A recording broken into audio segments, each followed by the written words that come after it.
በጣም ይቅርታ። አራት አስብ ካሌብ፣ እኔ ዋስ ሆነዋለሁኝ። ግን ለምንድን ነው የማታምኑት? ብዙ ጠርጣሪዎች አሉኝ። ሲጀመር እህትና ወንድም ራሱ አይመስሉኝ። ይቅርታ ካሌብ፣ ግን የማየውን ነገር አታውራ። ላስከፋሽ ፈልጌ አይደለም፣ ግን ስለጠየቅሽኝ ትክክለኛውን ነገር ማወቅ ስላለብሽ። ምንድን ነው ችግር አለ? አይ ብቻውን ላውራው ፈልጌ ነው። ምን ነው ታዲያ? ምን መመናቀሩ እናስፈልግ? አንቺ አፍሽን ዝጊ። ምን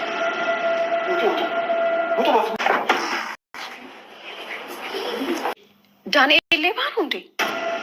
ማን ነው ሌባ ነው ያለሽ? እባክህ ንገረኝ። ሌባ ነው? ሲሰርቅ አይቼው አላውቅም። እሺ ጋሼ፣ ቲና ስህቱ አይደለችም? ቆይ ከየት ቤት ነው የሰማሽው? ካሌብ ነግሮ። ይሄ ብሽቅ የሆነ ልጅ ምንድን ነው ዝም ብሎ የሚዘባረቀው? እመልስልሻለሁ። እንዴ ከቤት ልትባረሪ ጫፍ ደርሰሽ የሰው እንግዳ ትናገሪያለሽ? ቆይ ማነች? ለልጁ ያመቻቻት ሴት መሰለች። እኔስ እንዴ ማለት አልተፋታንም እኮ። ተፋታችሁ አይደል እንዴ? አልፈታሁትም። ምን? አዎ አልፈታውም። ቆይ ምን አስበሽ ነው? የተለየን ሰውዬ ምን እንደማደርገው እኔ ነኝ የማውቀው። መብትሽ ነው። ቲና አሁንም ከጥፋቷ እየተማረች አይደለም። ሽማግሌውን እንዴት ማጥፋት እንዳለባትና ማስወገድ እንዳለባት ራሱ እጅግ በጣም ዘዴ እየፈለገች ትገኛለች ማለት ነው። ያው ዳኔ የራስሽ ጉዳይ እኔ አይመለከተኝም በማለት እንግዲህ እንደማይግዛት ነው እንግዲህ እየነገራት ያለው ማለት ነው። ዳኒ አሁን ላይ እጅግ በጣም ተስፋ ቆርጧል። ሽማግሌው ባደረገው ነገር እጅግ በጣም ተበሳጭቷል ማለት ነው። ከዚህ በፊት ለሽማግሌው ያዝንለት ነበር፣ ከዚህ በኋላ ግን በፍጹም አላዝንለትም የሚልም እንግዲህ ነገር ተናግሯል ማለት ነው። ምክንያቱም የፈለገውን ገንዘብ ስላላገኘ 4 ሚሊዮን ብር ስጠኝ ብሎ በጠየቀው መሰረት እሱን ካገኘ በኋላ ከኤደን ጋር ህይወቱን ለመምራት አስቦ ነበረ። ግን ደግሞ ይህ ነገር አልተሳካለትም። ምክንያቱም ሽማግሌው እጣዎች ነበር እያወጣለት። ከዛ እጣ ውስጥ 10 ብር ነበር የደረሰው እና ይሄው 10 ብር ነው የደረሰ መስጠት እችላለሁ በማለት ሽማግሌው አወጥቶ በመጀመሪያ በጣም ተናዶ ወዲያውኑ ነው የወጣው ማለት ነው። እና የራስን ሰርቶ ማግኘትን የመሰለ ነገር የለም። እሱ ግን ገና የሰው ገንዘብ ለራሴ አደርጋለሁ በማለት እጅግ በጣም እየተጣጣረ ይገኛል ማለት ነው። ቲናም እንደዚሁ ባለፋችበት በሷ ባልሆነ ነገር ዳኒም እንደዚሁ እንግዲህ የሰውን ነገር ለራሳችን ማድረግ እንችላለን በሚለው ምክንያት ወይንም ደግሞ እነሱ በፈጉበት ባፈሩት ንብረት የኛ ህይወታችን ወይንም ደግሞ ፍቅራችንን ማጣፈጥ እንችላለን የሚል ሀሳብ ሁለታቸውም ይዘው ነው ወደዚያ ቤት የገቡት ማለት ነው። በነገራችን ላይ ቲና ከመጀመሪያውም ቃሊብን ስቀርበው አንድና አንድ ለገንዘብ ብላ ነው እንጂ ያው ወደው አፍቅረው እንዳልሆነ እንግዲህ ያው እያሳየች ትገኛለች ማለት ነው።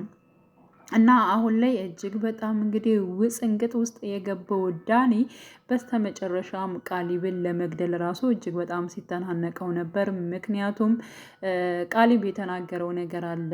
ስለ ቲና ተናግሮ ነበረ። ከዚህ በኋላ አንቺን አልፈልግሽም፣ በባለፈው እንፋታ ብለሽም ጠይቀሽ ነበር። ስለዚህ አሁን ላይ መፋታት እንችላለን። እኔም ጓደኛ ፍቅረኛ አለኝ፣ ወደዚህ ቤት ማንጣት እፈልጋለሁ፣ አንቺ ከዚህ ትወጫለሽ የሚለውን ሀሳብ ስቶ ነበር።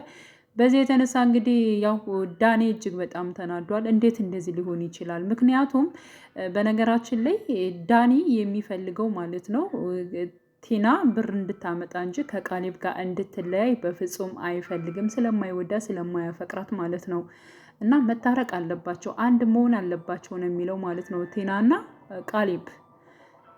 አሁን እሱ እጅግ በጣም የፈራው በብዙ ነገሮች የፈራበት ምክንያት አለ። አንደኛ ቃሊብ ከተፋታ ያው የራሱን ኤደንን ያገባብኛል ብሎ ስለሚፈራ ነው። ሲቀጥል ደግሞ ቲና ከቃሊብ ጋር ከተፋታች ሁለታቸው ዳኒና እንዲሁም ደግሞ ቲና አብረን እንኑር ብላ ስለምታስቸግረው ማለት ነው። ስለዚህ እሱ ደግሞ የራሱ የሆነች ፍቅረኛ የሚወዳት ራሷ ኤደን ስለሆነች ከእሷ ጋር ምንም አይነት ነገር ጊዜ ማሳለፉም ሆነ ምንም አይነት ነገር እንዲፈጠር ራሱ አይፈልግም ማለት አብረው እንዲሆኑ ማለት ነው እንጂ እስካሁን በጣም ብዙ ባለየ ነገሮችን ሲፈጽሙ ነበረ ሲጀምር ማለት ነው። ግን እንደዚሁ ነገሮቹ ይህ ነገር ይሳካል ብር እናገኛለን ብሎ ነው እንግዲህ በሐሰት ወደዚያ ቤት ወንድም ነኝ ብሎ የገባው።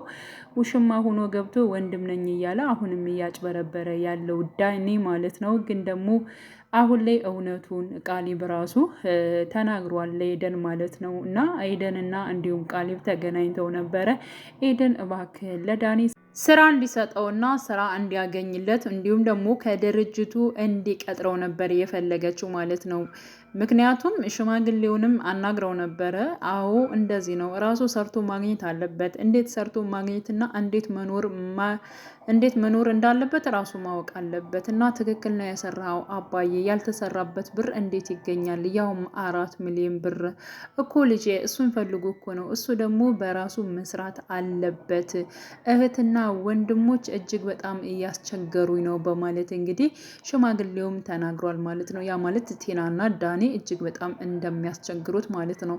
እና ከዚህ አንጻር ያው ኤደን ቀጥታ ወደ ቃሊብ ጋር ነበር የሄደችው። ቃሊብን አናግራ ስራ ቦታ እንዲያስገባው ነበር የፈለገችው። ግን እኔ ደግሞ አላምነውም ብሏታል ማለት ነው። እንዴት ነው ማታምነው?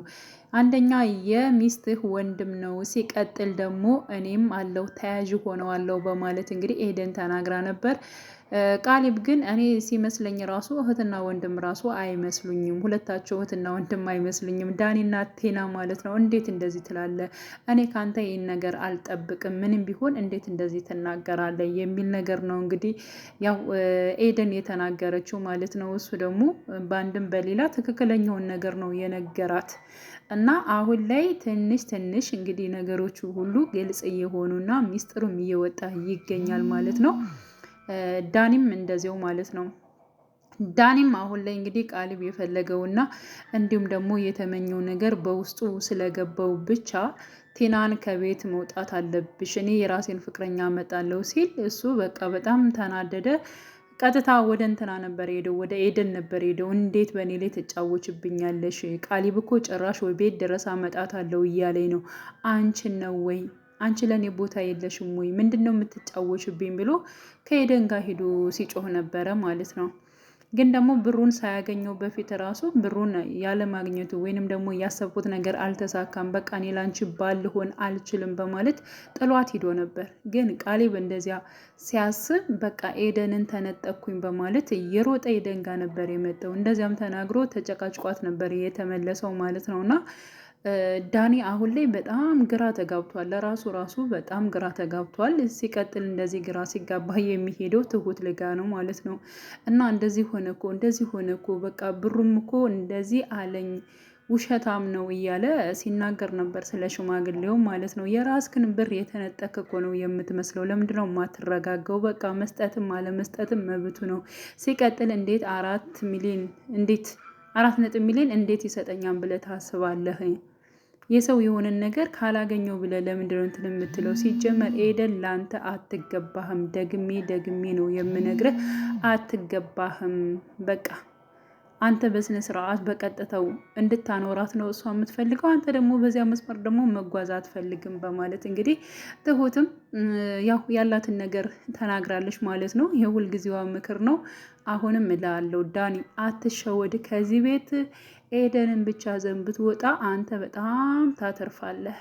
ግን እሷንም እንዳታጣ ፍራ ብላ አስጠንቅቀዋለች። በዚህ ጉዳይ ማለት ነው ቀጥታ ሂዶ ነበር እንግዲህ ቃሊብን እንቅ ያደረገው ማለት ነው።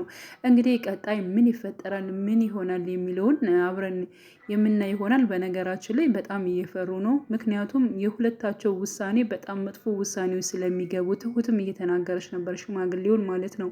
አባዬ አሁንስ ምን አሰብ? አሁን እኮ ደግሞ ያልሆነ ነገር ያደርገዋል፣ ያጠቁሃል እያለች ስትናገር ነበር። ቃሊብም እንደዚሁ አባዬ ቢበቃ አይሻልም ወይ? ይህ ነገር ለምንድን ነው የማይበቃል?